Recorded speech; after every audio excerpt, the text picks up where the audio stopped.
Howdy peeps, I'll be doing well. So I've done this video sort of like a couple of times and I don't know how to respond to the comment that was left about me spiraling into a negative place. It's like, no, I'm alright, man. Like, generally I'm just disappointed, you know? I'm just disappointed. You know, so I was sort of thinking about stuff, right? Like what I've been talking about recently, which, you know, these women that can't seem to find a guy to commit, and you know, like I said, if they were worth committing to, someone would have, right? Someone would have, and you wouldn't be hearing the complaints of they can't find someone to commit. You could argue maybe it's them that doesn't want to commit. Maybe they're just projecting it out onto other people, right? You could argue for that. It could actually be a thing in some cases. So I'm just looking through my... this is what happens when you rearrange your apps on your home screen. And you're used to seeing it in a certain place, and you go to look back to see it, and it's not where it used to be. Yeah, so this is still the aftershock effect. That I'm talking about. It's the disappointment. It is, because you all know the score, right? I mean, for those of you that have been in the dating game and that, and you know, you've had more than, say, 2 or 3 girlfriends, or 2 or 3 what could be considered long-term relationships, right? And it sort of sends me down this path sometimes, because you may wonder, obviously, well, you're not me, I've obviously spoken about it, but the whole tarot and then understanding astrology, it's like, I'm at the point now where I'm even looking at astrological signs. It's gotten like that, right? Because of my experience. Now, this in itself is a real interesting one. And I know that we can't just broad brush every single star sign with the individual that it applies to, and you know, because we are all pretty much individual people in our own ways. But I remember looking up a chart once. I was dating this. This is obviously some time ago, and it come up with my star sign and her star sign. And the little thing there was just like non-committal. And I'm like, yeah, you couldn't have been more accurate if you'd have tried, man. It's like that. Yeah. Which goes back to that thing of, like, you know, being half in and half out of a relationship. Like, although you're in it and, you know, you want something to work at the same time, it's like, as soon as there's too many red flags cropped up for your liking, I mean, look, by rights, one should be too many, but you know, we make allowances, don't we? We give benefit of the doubt, only usually to find in most cases that they'll take that benefit of the doubt and run with it, you know, for as long as they can, until they show you who they really are, and you know, they start acting how they normally act, and you know, you decide that, oh well, look, there's another red flag right there.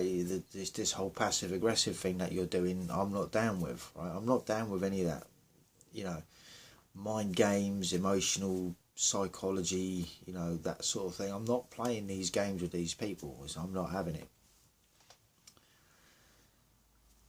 But then, like I say, it's, you know, you start looking at other avenues. I mean, there was plenty there. I mean,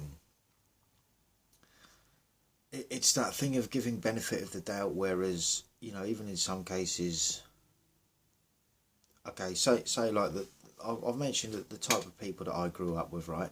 The chicks back then, they had multicoloured hair because it was part of the trend. It was part of the rock and roll and punk and goth scene and all of that. So they were doing it for those reasons. And although in some cases some of them might have been a bit like messed up for their own reasons or circumstances that they were in, or whatever the case may be, you know, for the most part they were quite level-headed. So when you meet someone that is from your generation, you know, maybe a few years older or maybe a few years younger, whatever, but within that same sort of generation, and you sort of make more allowances because you think, oh, well, the same age range, so, you know, might be on a level in many areas. And then, you know, as you sort of get to know them, you sort of realise it's like, well, yeah, we're from the same generation, but, you know, in terms of like personal morals and ways of, I suppose, treating people is so different that this isn't going to work. You just know it's not going to work, and you think, well, is it a generational thing? Well, no, it can't. You know, if you look at, you know, Gen X, for instance. I mean, again, look, plenty of bad apples in Gen X as well, right? The thing is, there's always been bad apples. That is a thing. But when they're in this mindset of, you know, choosing to go with partners that are potentially bad for them in one way, shape or another, whilst rejecting someone that would actually be good for them, you know, and still to have that complaint of no one will commit, it's like, no, there was probably plenty. You just turned them down. You know, this is just it. And I suppose in many aspects as well, you know, understanding the whole disappointment and, you know, why I think it's because it's like Jay-Z's song, Trouble. You know, I try to be different, but in the end it's all the same, you know. And that seems to be the way that the women that I've met, at least, you know, that they all, that characteristic of self-importance, self-indulgence, and all of that, it's just running rampant at the moment. And it's like, you know, that you can't have even a friendship a lot of the time with these people unless you're willing to, you know, be prepared to just sit there and listen to them talk about themselves all the time, which isn't fun for anyone, you know. And the level of irony of that, me having a channel and kind of doing that, but this is different, right? This is about understanding scenarios and mindsets, and, you know, the actual aftershock of the red pill. You know, it's not, I'm trying to not use the word, you know, oh yeah, it's a realisation that things are all the same, because I really don't want it to be. You know, it's like I see so many other couples out there that seem to be, at least on the surface, quite happy with one another and their lifestyle and the way they live their life and everything else, and, you know, unicorns, fairy dust, fighting rainbows and all that sort of thing. So then it's like, well, because in some cases it's not even what I've been attracted to, right? You know, this is something else I want to sort of point out. I've been out on many dates where I haven't actually been physically attracted to the chick. Like, I've just had an interest in her. Like, I wanted to, you know, it's not all about like the external appearance of what they look like. I want to get to know them on a level in the head, like, you know, are we on the same page here? Can we sit down and have a philosophical conversation, or is it just going to turn to mush and be one-sided because I'm the only one having that conversation, you know, because maybe the other person doesn't have the capabilities. Maybe, I mean, it's hard to tell. Maybe they just don't have the interest. That's another thing, you know. But yeah, this is just it. So yeah, I'm not depressed about it. I'm just disappointed, man. You know, overall disappointed. It's, yeah, it's especially, like I say, when you start building up like a rapport with someone. You know, you're getting to know them. You might have been on a few dates. You might have been chatting a bit on the phone or whatever, FaceTime, whatever app you use for that, and eventually you get to meeting in person, and then you start thinking, oh, you might actually like each other, you might actually be good for each other in your own little ways. And you're seeing the red flags at the same time, but you're questioning, you're second guessing yourself as to whether they're actually red flags or whether you're just being a bit, overly defensive on the situation, because you don't want to go into a situation where there's red flags all over the place and you just ignore them all, and then you wonder why did this happen. And it's like, well, and in a lot of cases the red flags are there from the get-go, but like I say, you do give the benefit of the doubt, and it is depressing. I'm not gonna lie. It's like is there really no one decent out there, or is it that there's just like no one really decent out there for me, right? Which is a different question to be asking. And some people may say, well, that's a negative way of looking at it. It's like, well, I get that not every relationship is forever, right? Because at the end of the day, we're human. We might find a reason to move on, right? You might, a relationship might run its course, and then eventually, which is why I think it's so important for people to actually really understand the difference, I suppose the difference between love and lust. Love is a lot more long going. It's more for the long haul, whereas lust is always usually quite fiery and very passionate all at the early stages, and then, like any big fire, just fizzles out over time. Like usually quite quickly, because there's so much energy that went into it in one go. Whereas if it's something that you're building over time, and this is what causes part of that disappointment, is it's something that you sort of going in, you're making allowances, you're lowering your boundaries here and there, and you want to make something of this. You want it to be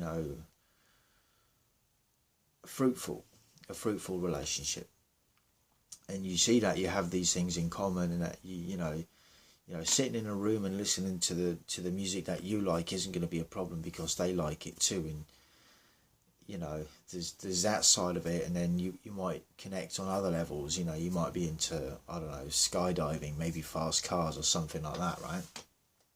Or whatever the case may be.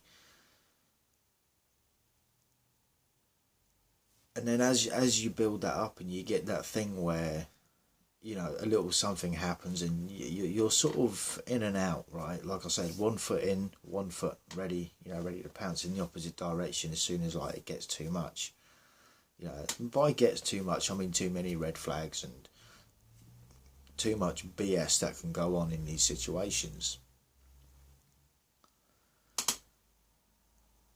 And like I say, it's just a disappointment that a lot of these chicks now just seem to be the cardboard cutout of the last one, just with slightly different personality, and obviously they look different.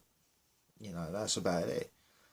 But the mindset and it's not that I'm, I get that we all need to do the whole self-empowering thing and chat, blow smoke out of our own arse to make ourselves feel better about ourselves from time to time.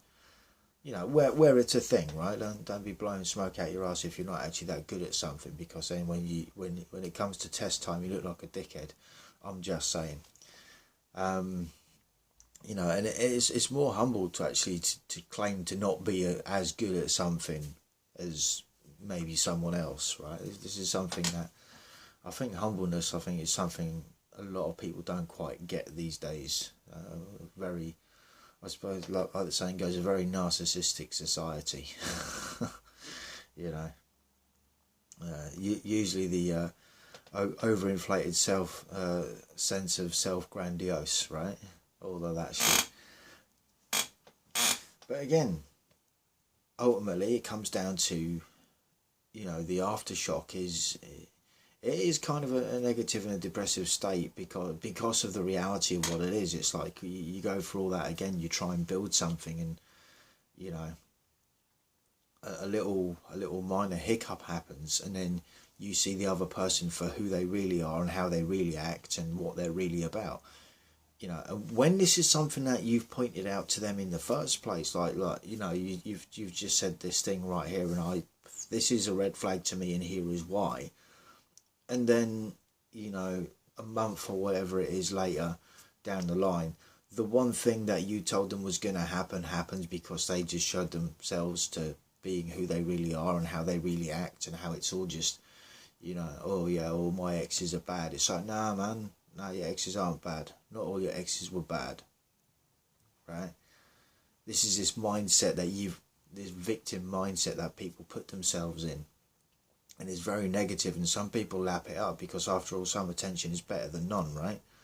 And I'm not saying that to put anyone down or anything like that. I'm just saying because it's a thing. People will do things in order to get attention, and if they're doing good things and not getting the attention they want, they'll do the bad things to get the attention that they want, right? Regardless of how it affects another person emotionally, mentally, you know, all of that sort of thing. That's why a lot of the time these people have no real qualms in going off with someone else when they're mid-relationship, just because they're living in their feelings at the time. But again, remember, that person isn't ever going to change. That is who they are, right? That's what you have to remember. If you're going to commit to this kind of crazy, that is a lifestyle potential you can have. Mate, they're going to be bringing you home diseases and all sorts, man. You ain't no one got time for that shit, man. You know what I mean? Fuck no. But yeah, so yeah, it's mostly disappointment, man, more than anything. As for the Lord of the Rings quote, well, yeah, I'm assuming it's Gandalf you're going on about. Cheeky fucker, yeah. You'd never say that to my face. No. No, but I am good, man. I'm just, like I say, I'm just disappointed at scenarios and things, and you know, even, you know, I think the worst thing in all of that is, you know, when, I suppose one of the things that the tarot, just to wrap this up, one of the things that the tarot has actually really taught me recently, was, you know, something that one of the readings that I did for someone a little while ago was sort of pointing out that they were going in a certain direction, and that they were going to meet their one and all of this. And you know, from a point, I thought to myself, I was thinking at the time that maybe that person was me, because from what I was being told, there was no one else, you know, that no third parties involved in all of this shit. Which I think is bollocks as well, by the way. I think they were lying about that. But it doesn't matter either way. I'm over it, man. I'm fucking done. But the way the cards aligned themselves, and it also gave away a bit about the other person that they were about, because I was doing it sort of like a one-on-one sort of thing, and like they were totally not taking the reading for what it was, like for what was actually being said. Like, there weren't many other ways to interpret the cards, right?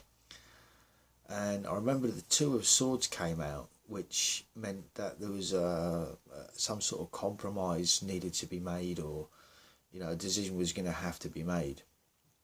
And with that, they've turned around and said, oh yeah, that there's a certain date, not with someone as such, but there was a certain date that, you know, they were going to make a decision on whether they were going to go to an event or not. And it's sort of like that sort of tells you everything you need to know at that point. It's like, so no, this is not the type of reading that you think it is, and that is not what that card is about. Either that, or they were just being blatantly fucking rude. There's the chance for that as well.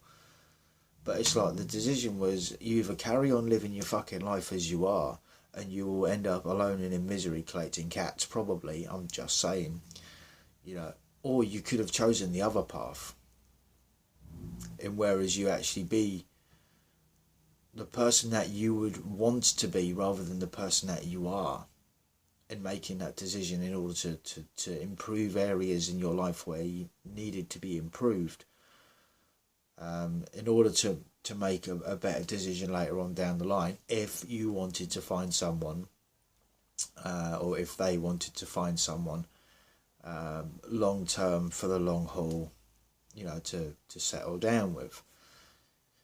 like I say, unfortunately, this person had it too much on their mind about anything other than, or maybe not anything other, but and unless it involved some sort of drama going on or some sort of issue with an ex, again, if they're talking about your exes, that's another red flag, and it's just one of them. I get that sometimes there is certain circumstances and scenarios where an exception can be made.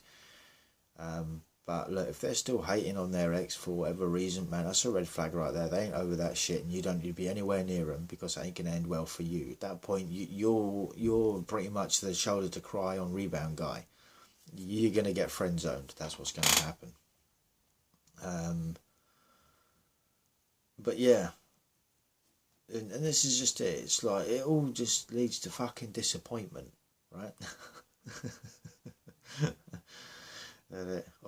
As the saying goes, all roads lead to Mito. All other roads lead to disappointment. At least that's what it should say. Anyway, fuck it, I'm wrapping this one up. So yeah, guys, thanks all for listening. Much appreciated. Thoughts, comments and opinions, feel free to jot them down. And as always, hope you're having a good weekend. Stay cool, stay free. Peace out.